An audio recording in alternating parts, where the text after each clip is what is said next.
Assalamualaikum warahmatullahi wabarakatuh.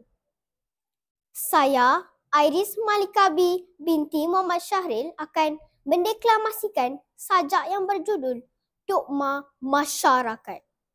Nukilan Imzan J.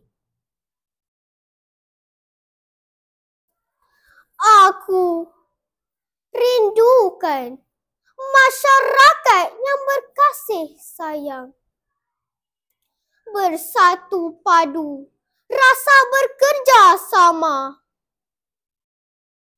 Yang susah dibela, yang senang membela. Yang pandai menjadi contoh, yang bodoh sentiasa diasuh. Aku rindukan satu kehidupan yang murni dan harmoni, yang beradat dan berbudaya, hormat menghormati sesama manusia. Tiada benci membenci, tiada khianat mengkhianati. Golongan tua dan para ketua dihormati dan dicontohi. Golongan bawah atau orang biasa dikasihi dan dibela.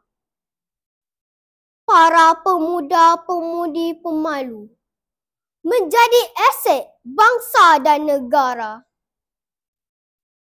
Aku rindukan masyarakat yang bermasyarakat, yang tiada curiga, yang tiada syak wasangka.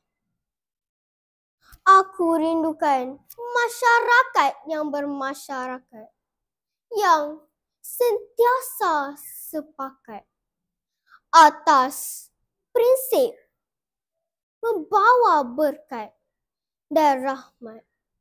Aku rindu pada masyarakat yang sentiasa melekat pada bermasyarakat. Aku rindu pada masyarakat.